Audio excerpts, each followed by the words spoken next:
Ethan's spaceship tore through the thick, greenish clouds, sparks flying from its damaged engines. The control panel blinked red, and alarms screamed in his ears. He gritted his teeth, gripping the controls tightly as he struggled to keep the ship steady. "Come on, just hold together," he muttered, sweat dripping down his face. The ground rushed up to meet him faster than he wanted. The ship crashed with a deafening roar, sliding across the rocky terrain before coming to a shuddering halt. Smoke and fire erupted from the engine as silence fell around him. Ethan groaned, pulling himself from the wreckage.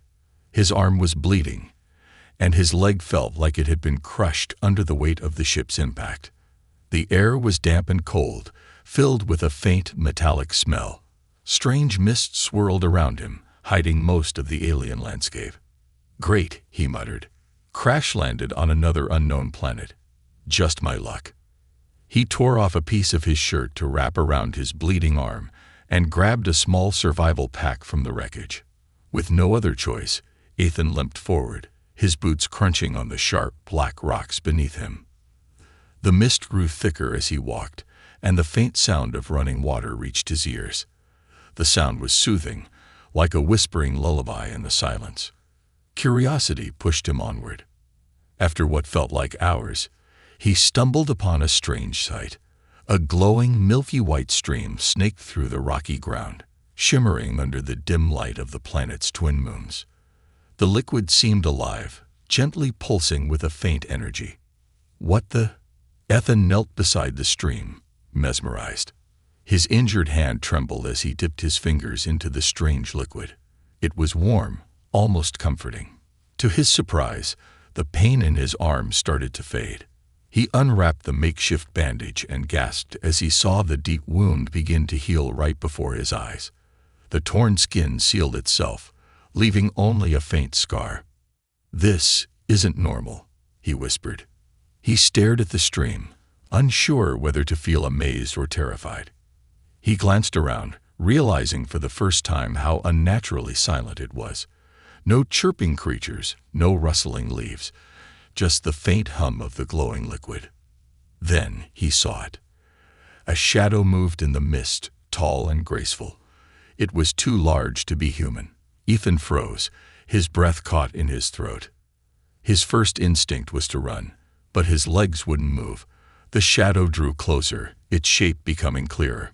A figure stepped into the dim light, and Ethan's heart raced. The being stood over 7 feet tall, its shimmering silver skin reflecting the glow of the stream. Its features were regal yet alien, with sharp cheekbones, glowing violet eyes, and intricate patterns etched into its skin like ancient runes. A flowing, dark robe covered its slender frame, and a crown of luminous crystals adorned its head. It was a queen. An alien queen. The queen stared at Ethan, her expression unreadable. Her eyes scanned him from head to toe, as if she were trying to decide whether he was a threat or something else entirely. Ethan raised his hand slowly, trying to show he meant no harm. I don't want trouble," he said, his voice shaky. "Just passing through." The queen tilted her head slightly, as though amused by his words. Then, without moving her lips, a voice echoed in his mind. "You are not like the others." Ethan stumbled backward, nearly losing his balance. "What? Did you just talk to me?" The queen's eyes narrowed, her expression growing more serious. "You do not belong here, human, but you are here for a reason." Ethan shook his head, panic rising in his chest. "I don't know what you're talking about. My ship crashed. I'm just trying to survive." The queen stepped closer, her towering figure casting a shadow over him. Ethan could feel the weight of her presence, an aura of power and authority that made his heart race. She raised a slender hand, gesturing toward the glowing stream. "You have touched the sacred springs of my people. Few are allowed near it, let alone survive its touch. This is no accident." Ethan frowned, trying to understand. "Sacred? Look, I didn't mean to." Before he could finish, the mist around them began to stir violently, as if alive. Shapes moved in the distance, more figures, but these were not like the queen. Their hunched forms and glowing red eyes were menacing, and they moved quickly toward him. Ethan turned back to the queen. "What are those things?" Her voice echoed in his mind, calm but firm. "The hunters. They come for you. And me." Ethan's blood ran cold. The queen stepped forward, standing between him and the approaching danger. She turned her head slightly, her glowing eyes locking onto his. "Stay close, human. Your fate is now tied to mine." The queen's demand. Ethan's breathing was shallow as he stood frozen beside the glowing stream, the mist swirling like ghostly dancers around him. The alien queen had stepped between him and the approaching hunters, her tall frame radiating an almost otherworldly calm. The red-eyed figures hissed and snarled, their clawed hands twitching as they inched closer. But then, something unexpected happened. The queen raised her hand, and the glowing stream beside her surged upward, forming a barrier of liquid light. The hunters stopped abruptly, their growls turning into uneasy murmurs. One of them stepped forward, its body trembling, and let out a guttural roar. The queen spoke without moving her lips. "Leave, or face the wrath of the sacred springs." To Ethan's shock, the hunters retreated, melting back into the mist like shadows fleeing the light. The silence returned, but Ethan's heart didn't stop pounding. "What just happened?" he stammered, still staring at the spot where the creatures had stood moments ago. The queen turned to him, her violet eyes glowing brighter. "They fear what they cannot destroy. The sacred springs are a lifeline for my people, and a weapon against our enemies." Ethan took a step back, unsure whether he was more afraid of the hunters or the queen herself. "Why did they retreat? And why did you save me?" The queen studied him for a long moment, her expression unreadable. Then she did something Ethan didn't expect. She extended her hand to him. It wasn't an invitation, it was a command. "Step into the springs with me." Ethan blinked, his body tensing. "Excuse me? I'm not sure if you noticed, but this isn't exactly a spa day for me." The queen's gaze hardened, her voice echoing in his mind with a sharp edge. "You have already touched the sacred waters and survived. That makes you chosen. I must know why." "Chosen? I think you've got the wrong guy." Ethan shook his head, taking another step back. "I'm just a guy who crash-landed here. Nothing special about me." The queen moved closer, and Ethan felt the air grow heavy around him. "You carry the mark now, human. The springs have claimed you. If you refuse, you risk death, not from me, but from the waters themselves. Their power is not something you can walk away from." Ethan glanced at his hand, where the faint scar from his wound now glowed faintly in the moonlight. He hadn't noticed it before, but the skin seemed different, like it had been infused with the same energy as the springs. He swallowed hard, his mind racing. "What happens if I step into the water?" The queen didn't answer immediately. Instead, she stepped gracefully into the stream, her silver skin shimmering as the liquid rippled around her. She looked at him over her shoulder. "You will see what I see. You will understand what I must do. And if you are truly chosen, you will survive." Ethan hesitated. Every instinct in his body screamed at him to run, to get as far away from this strange queen and her glowing stream as possible. But another part of him, a quieter, stubborn part, refused to leave. He had seen too much already to walk away now. With a deep breath, Ethan stepped forward and placed one foot into the glowing water. Warmth surged through his body, unlike anything he had felt before. It wasn't just warmth, it was life itself, flowing through his veins, filling his lungs, making his heart beat faster. As he stepped fully into the stream, the world around him began to change. The mist parted, revealing visions. He saw the Queen's planet as it once was, a thriving, golden paradise with towering cities and endless skies. He saw her people, proud and noble, working together in harmony. But then the visions darkened. Fires erupted across the cities, and war broke out. He saw creatures like the hunters tearing through villages, leaving destruction in their wake. Finally, he saw her, the queen, standing alone against a sea of enemies, holding a glowing orb in her hands. The orb shattered, and the sacred springs burst forth from the ground, spreading across the land like veins of light. The water brought life, but also marked the beginning of her people's downfall. Ethan gasped as the visions faded. He was back in the stream, but his legs felt weak, and his mind was spinning. What was that? The queen turned to him, her expression softer now, almost sad. You have seen what I fight for. My people are dying. My enemies grow stronger. And you, human, may be my last hope. Ethan shook his head, stepping out of the stream. You've got the wrong guy. I'm no hero. I'm just trying to survive. The queen stepped closer, her presence overwhelming. It is no longer just about your survival, human. If you leave now, the hunters will not stop. You are marked, and they will come for you. But if you stay, together, we might have a chance to save my world. And yours. Ethan stared at her, torn between fear and something he couldn't quite explain. An undeniable pull toward the queen and her strange, glowing springs. He didn't know if he could trust her, but he was starting to realize he might not have a choice. The war for the throne. Ethan jolted awake, coughing violently. His body felt heavy, as though the glowing water from the springs still clung to his skin. Around him, the once misty jungle was alive with sound, distant roars, screeches, and the rhythmic hum of machinery.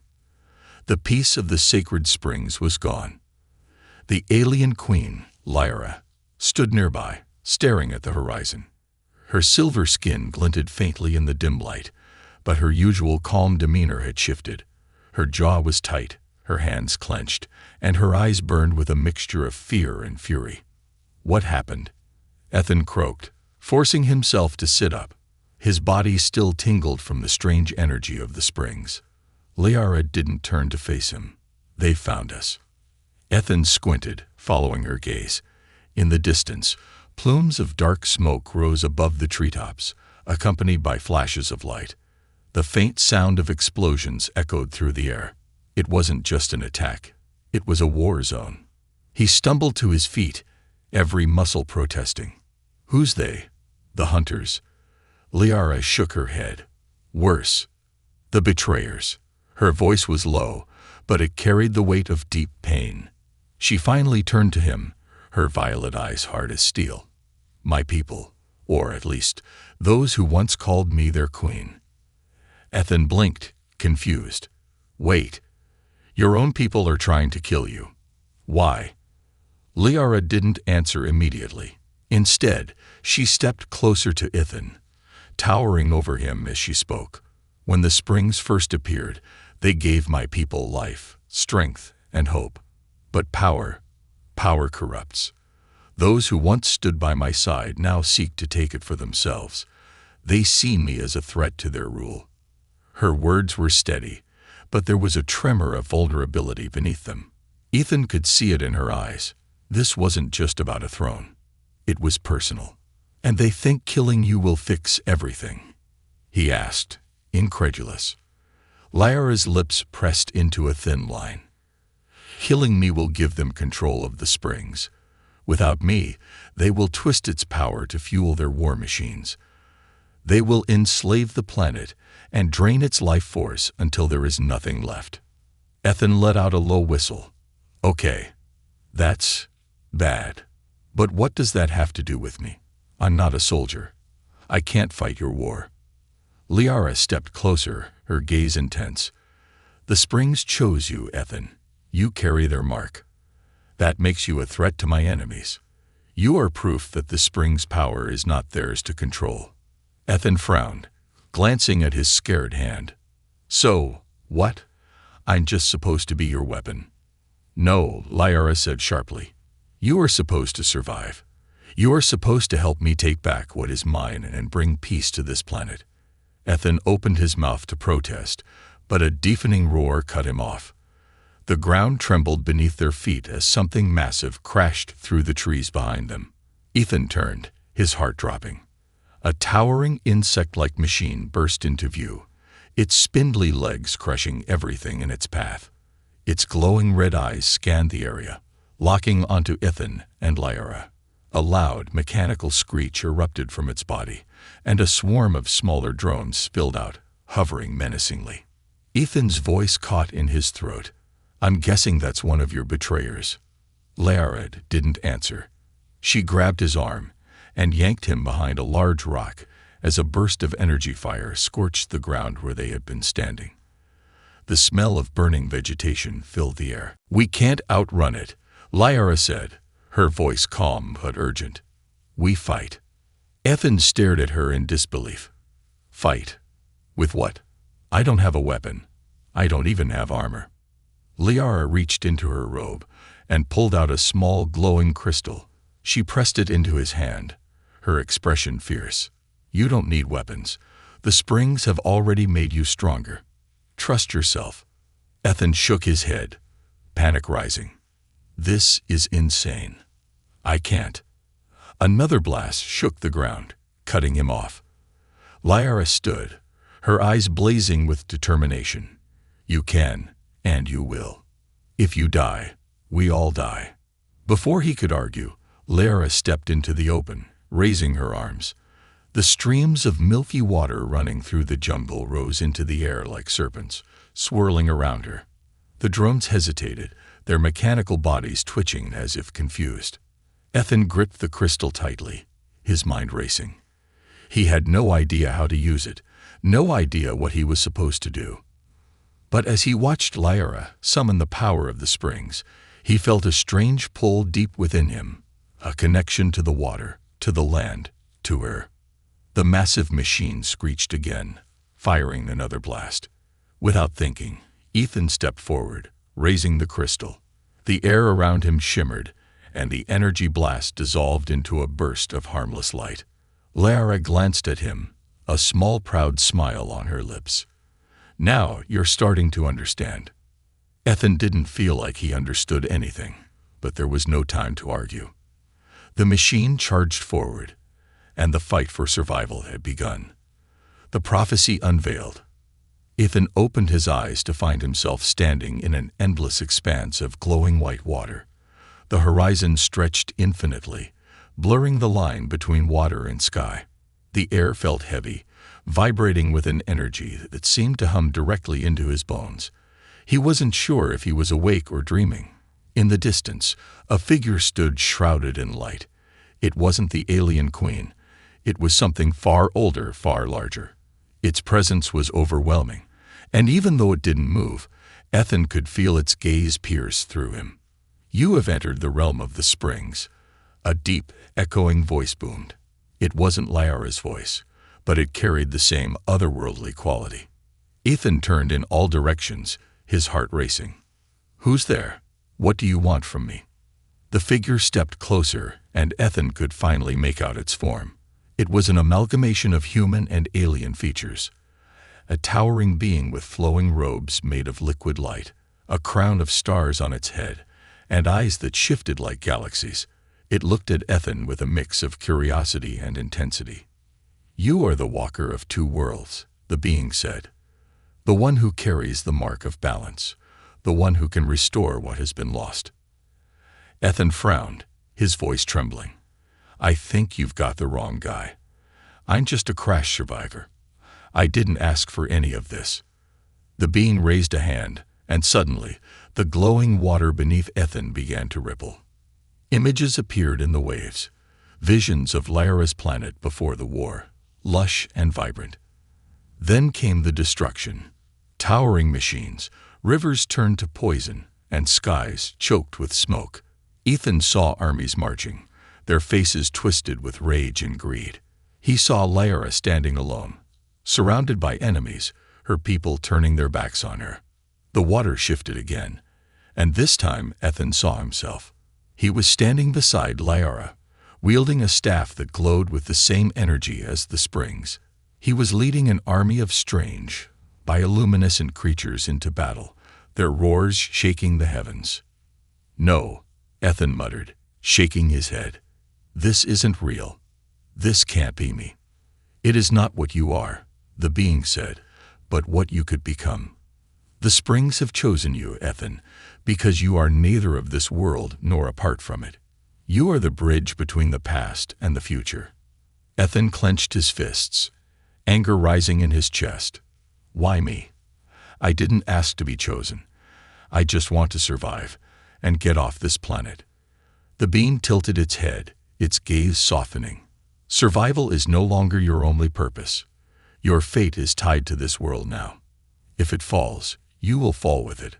Before Ethan could argue, the water surged upward, engulfing him in a swirling vortex. He gasped for air, feeling as though he were drowning. But instead of fear, an overwhelming sense of connection filled him. He could feel the pain of the planet, the hopes of its people, and the weight of Lyra's burden pressing against his chest. Ethan jolted awake, his body drenched in sweat. He was back in the jungle, the distant sounds of battle still echoing around him. Lyra knelt beside him, her silver skin glowing faintly in the moonlight. She placed a hand on his shoulder, her expression unreadable. "You saw it, didn't you?" she asked softly. Ethan nodded, his throat dry. "I saw everything. The war, the destruction, me." Lyra's eyes met his, filled with a quiet desperation. "Now you understand why you must stay, why the springs chose you." Ethan shook his head, struggling to process what he had seen. This prophecy, this destiny, it's too much. I'm not a hero, Lyra. I'm not the person you think I am. Lyra's grip tightened on his shoulder. The springs do not make mistakes. You were brought here for a reason, Ethan. You saw the vision. You know what's at stake. Ethan pulled away, pacing as his mind raced. And what if I fail? What if I can't save your people? What if I just make things worse? Lyra stood, her towering figure casting a shadow over him. Her voice was steady but filled with resolve. Failure is not an option. My people are divided, my enemies are growing stronger, and time is running out. You may not believe in yourself yet, but I do. The springs do. Ethan stopped, his hands trembling. He thought of the visions, the destruction, the battles, the faint glimmer of hope in Lyra's eyes. He didn't want this responsibility, but deep down, he knew he couldn't walk away. Not now. "What do I have to do?" he asked finally, his voice barely above a whisper. Lyra's expression softened, but her eyes burned with determination. "First, we must gather those who still believe in me. Then we must prepare for war. The springs have given you their power, but you must learn to wield it. Only then can we challenge those who seek to destroy everything." Ethan nodded slowly, his mind still reeling. He didn't know if he was ready, but he couldn't deny the pull of the prophecy or the weight of the Queen's faith in him. For better or worse, his journey had only just begun. The enemy within. The council chamber was dimly lit, the air thick with tension. Ethan stood awkwardly at the edge of the grand hall, his eyes scanning the alien figures gathered around a circular stone table. These were Lyra's closest advisors, or so she claimed. Their faces, etched with intricate markings of their rank, were unreadable, but Ethan could feel their eyes boring into him, judging him, questioning his presence. Lyra sat at the head of the table, her silver skin glowing faintly in the low light. Her voice was calm yet commanding as she addressed the group. "We must move quickly. The betrayers grow bolder by the day. If we do not act now, the springs will fall into their hands." An elder advisor, his robes dark and heavy, leaned forward. "Your Majesty, forgive my boldness, but why should we trust this outsider?" His gaze flicked toward Ethan with thinly veiled contempt. "The human has no place in our war." Before Ethan could respond, Lyra's voice cut through the room like a blade. "The springs have chosen him. That alone is reason enough." The elder frowned but didn't press further. Ethan could feel the tension simmering beneath the surface, and it made his skin crawl. Something about this room, about these people, felt wrong. As the council debated strategies, Ethan's attention drifted to a faint sound, a whisper. It was soft, almost imperceptible, but it tugged at his senses like a distant alarm. He turned his head, trying to locate the source, but the room was still. Only the advisor's low voices filled the space. Then he saw it, a figure lurking in the shadows of the chamber, just beyond the light. The whisper grew louder, more urgent. Ethan squinted, his heart pounding. Was it one of Lyra's guards, or something else entirely? Without thinking, he took a step toward the shadows. "Ethan," Lyra's voice called sharply. He froze, turning back to see her watching him intently. "Stay where you are." Her tone sent a shiver down his spine. He glanced back at the shadows, but the figure was gone. The whisper faded into silence. Later that night, Ethan couldn't shake the unease that had settled over him. He wandered through the winding corridors of the palace, his footsteps echoing softly against the stone walls. The faint hum of the springs resonated in the distance, a constant reminder of the power that now flowed through him.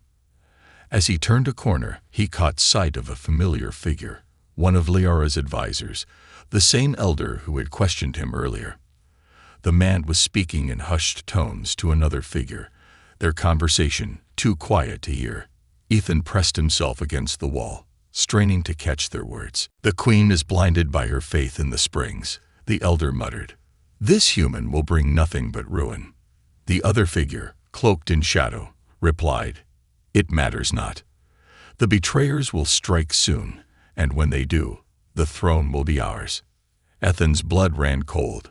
His mind raced. Had he just stumbled upon a conspiracy? He had suspected that not everyone in Lyra's circle was loyal, but hearing it confirmed sent a jolt of fear through him. The elder continued, his voice dripping with disdain. "The queen's trust in the human is her weakness. When the time comes, we will use it against her." Ethan clenched his fists, his heart pounding in his chest. He had to warn Lyra, but how could he prove what he had heard? The conspirators were powerful, and he was already an outsider. The shadowed figure turned slightly, and Ethan caught a glimpse of their face, a face he recognized. It was one of Lyra's most trusted generals, someone who had sworn loyalty to her just hours ago. Before Ethan could react, the figure's eyes darted in his direction. "Who's there?" Panic surged through him. Ethan bolted down the corridor, his footsteps echoing like thunder. Behind him, he heard the shouts of the conspirators giving chase. The palace, once a place of refuge, now felt like a labyrinth of danger. Ethan burst into Lyra's chamber, his breath ragged. She stood by the window, gazing out at the glowing springs below. She turned, alarm flashing in her violet eyes. "Ethan, what's wrong?" "They're betraying you," he blurted. "Your own people. The council, your general. They're planning to overthrow you." Lyra's expression darkened, but she didn't look surprised. "I know." Ethan blinked, stunned. "You? No? Then why haven't you done anything?" Lyra sighed, the weight of her burden evident in her posture. "The betrayal runs deeper than you realize, Ethan. I cannot simply strike them down without proof. Doing so would only divide my people further." "Then what are we supposed to do?" he asked, frustration boiling over. "Sit around and wait for them to stab you in the back." Lyra stepped closer, placing a hand on his shoulder. Her touch was both calming and resolute. "No, we prepare. The springs chose you for a reason, Ethan. If they fear you, it is because they know your potential." Ethan looked into her eyes, seeing both strength and vulnerability. He didn't know if he could be the person she believed him to be, but he also knew he couldn't walk away now.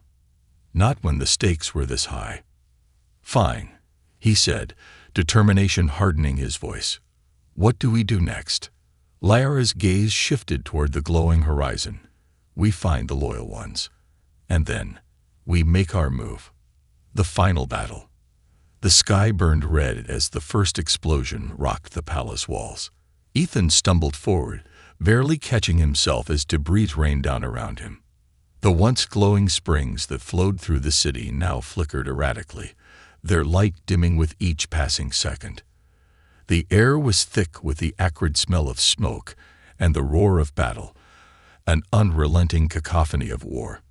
Ethan gripped the glowing staff Lyra had handed him hours earlier, his knuckles white with fear and determination. He wasn't ready for this. He didn't feel like a warrior, let alone the savior Lyra believed him to be. But there was no time for doubt now. Ethan. Lyra's voice cut through the chaos. She stood atop a crumbling staircase, her silver skin illuminated by the flickering light of the springs. Her eyes blazed with urgency. The betrayers are at the gates. If they reach the heart of the springs, everything will be lost. Ethan sprinted toward her, dodging falling rubble and flashes of energy fire. What about the loyalists? Where are they? They're holding the eastern flank, Lyra replied, her voice steady despite the chaos.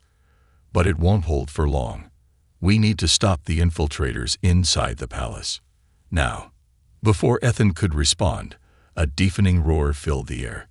He turned to see a towering war machine crash through the main gates, its massive legs crushing everything in its path. It bristled with weapons, and its pilot, a hulking alien clad in black armor, let out a triumphant laugh. Lyra's expression hardened. That's their general. Ethan swallowed hard. Of course it is. The war machine fired a barrage of energy blasts, scattering Lyra's forces. Ethan raised the staff instinctively, and a glowing shield formed around him and Lyra, absorbing the brunt of the attack. The force of the blast sent him reeling, but he managed to stay on his feet. Lyra turned to him, her voice sharp. You're stronger than you realize. The spring's power flows through you. Use it. Ethan gritted his teeth, his heart pounding. He focused on the staff, willing the energy within him to rise. The crystal at its tip glowed brighter, and a surge of warmth spread through his body. He thrust the staff forward, and a beam of light shot out, striking the war machine's leg. The metal groaned and buckled, sending the massive machine crashing to the ground. The pilot roared in anger, emerging from the wreckage with a massive blade in hand. He charged toward them, his movements swift and deadly despite his size. Lyra stepped forward, raising her hands. Streams of glowing water burst from the ground, wrapping around the pilot's legs and slowing his advance. Ethan. Now. Ethan didn't think. He let instinct take over, channeling the energy of the springs into the staff. Another beam of light shot out, this time hitting the pilot square in the chest. The impact sent him flying backward, his blade clattering to the ground. Breathing heavily, Ethan turned to Lyra. Please tell me that was the worst of it. Her eyes narrowed. It's only the beginning. The palace trembled as more explosions rocked its foundations. Lyra led Ethan through a hidden passage, her movements quick and purposeful. The heart of the springs is just ahead, she said. If they reach it, they'll corrupt its energy and destroy everything. They emerged into a vast chamber, its walls lined with intricate carvings that glowed faintly in the dim light. At the center of the room was a massive pool of the sacred water, its surface shimmering like liquid starlight. The air was thick with its energy, making Ethan's skin tingle. But they weren't alone. A group of betrayers stood at the edge of the pool, their weapons drawn. At their center was the elder advisor who had questioned Ethan's presence earlier. His expression was cold, his eyes filled with hatred. You should have stayed out of this, human, the elder sneered. You don't belong here. Ethan tightened his grip on the staff. Funny. That's what everyone keeps saying. The elder raised his hand, and the betrayers charged. Lyra leaped into action, summoning streams of water to deflect their attacks. Ethan focused on the staff, willing its energy to form a barrier around the pool. The battle was chaos. Ethan and Lyra fought side by side, their movements a blur of light and water. The betrayers were relentless, their weapons cutting through the air with deadly precision. But Ethan could feel the power of the springs guiding him, filling him with a strength he didn't know he had. As the last betrayer fell, the elder remained standing. His expression was calm, almost amused. "You think you've won," he said, his voice dripping with malice. "This is only the beginning." Before Ethan could react, the elder pulled a glowing crystal from his robes and hurled it into the pool. The water erupted in a violent surge of light, its once pure glow turning dark and chaotic. "No!" Lyra shouted, rushing toward the pool. She raised her hands, trying to calm the energy, but it was too powerful. Ethan's heart raced as he stepped forward. The staff in his hand pulsed with energy, as if urging him to act. He didn't know what to do, but he couldn't let everything end here. "Ethan," Lyra said, her voice trembling, "the springs chose you for this. Only you can restore the balance." He nodded, fear and determination warring within him. Taking a deep breath, he plunged the staff into the pool, and the room was consumed by a blinding light. A new dawn. When the light faded, silence enveloped the chamber. The sacred pool, once glowing with chaotic energy, now shimmered with a calm, radiant light that pulsed like a heartbeat. Ethan knelt at its edge, his hand still gripping the staff that now lay submerged in the water. His entire body trembled, a mixture of exhaustion and an overwhelming connection to the springs coursing through him. Lyra's voice broke the silence, soft yet filled with awe. "It's whole again." Ethan slowly stood, the staff glowing faintly in his hand. He looked around the chamber, noticing that the carvings on the walls now shone with renewed brilliance. The once cracked stone was mending itself, as though the spring's energy were breathing life back into the palace. But his relief was short-lived. The elder betrayer still stood at the far end of the chamber, his face twisted in fury. "You think this changes anything?" He spat, his voice echoing through the hall. "The spring's power is still within reach, and I will take it." He lunged toward the pool, a blade in hand. Ethan reacted instinctively, raising the staff. A pulse of light shot out, striking the elder mid-leap and sending him crashing to the ground. The blade clattered away, and the elder let out a pained groan. Lyra stepped forward, her expression a mix of anger and sorrow. "You were once my most trusted advisor," she said quietly. "Why did it have to come to this?" The elder glared at her, his voice dripping with bitterness. "You were weak. You relied on ancient prophecies and false hope, while your people suffered. I did what I had to for their survival." Lyra's gaze hardened. "You betrayed your own kind, and now you'll answer for it." Before the elder could respond, the ground beneath him began to crack. The sacred pool rippled, and tendrils of light emerged, wrapping around his body. He screamed as the springs pulled him into the water, his form dissolving into the glowing liquid. Ethan stared, his breath caught in his throat. Did the springs just? "They judge those who seek to corrupt them," Lyra said, her voice heavy with sadness. His greed sealed his fate. The battle was over, but the weight of what had happened lingered. Ethan and Lyra stood in the chamber, the glow of the springs casting soft light on their faces. "You did it," Lyra said, turning to Ethan. "You restored the springs. You saved my people." Ethan shook his head, still trying to process everything. "I didn't do it alone. If it weren't for you, I wouldn't have made it this far." Lyra smiled faintly, but there was a trace of weariness in her eyes. "The springs chose you, Ethan, not just to save my world, but to bring balance between us. You are a bridge between two worlds." Ethan glanced at the pool, its serene surface reflecting his tired face. "What happens now? Do I just go back to my life?" Lyra hesitated, her gaze dropping to the ground. "You could. The springs have fulfilled their purpose, and their connection to you will fade over time. But if you choose to stay, there's much we could rebuild together." The words hung in the air, heavy with meaning. Ethan looked at Lyra, at the hope and vulnerability in her eyes. He thought of everything they had been through, the battles, the betrayals, the prophecy that had brought him here. He didn't feel like a hero, but he couldn't deny the bond he felt with this place and its queen. "I don't know if I'm ready to be the person you think I am," he said softly, "but I think I'm ready to try." Lyra's smile widened, and for the first time, Ethan saw genuine relief in her expression. "That's all I could ever ask." As the days passed, the planet began to heal. The spring's energy flowed freely once more, revitalizing the land and its people. The betrayers were cast out, their forces disbanded, and those loyal to Lyra rallied around her with newfound determination. Ethan found himself at the center of it all, not as an outsider, but as a symbol of unity. He worked alongside Lyra, learning about her people and their ways, while teaching them what he could of his own world. The more time he spent here, the more he realized this place felt like home. One evening, as the twin moons rose over the glowing springs, Ethan stood beside Lyra on a balcony overlooking the palace. The air was cool and filled with the sounds of life returning to the land. "Do you ever regret it?"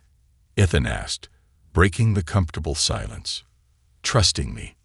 Lyra turned to him, her eyes soft but unwavering. "Never.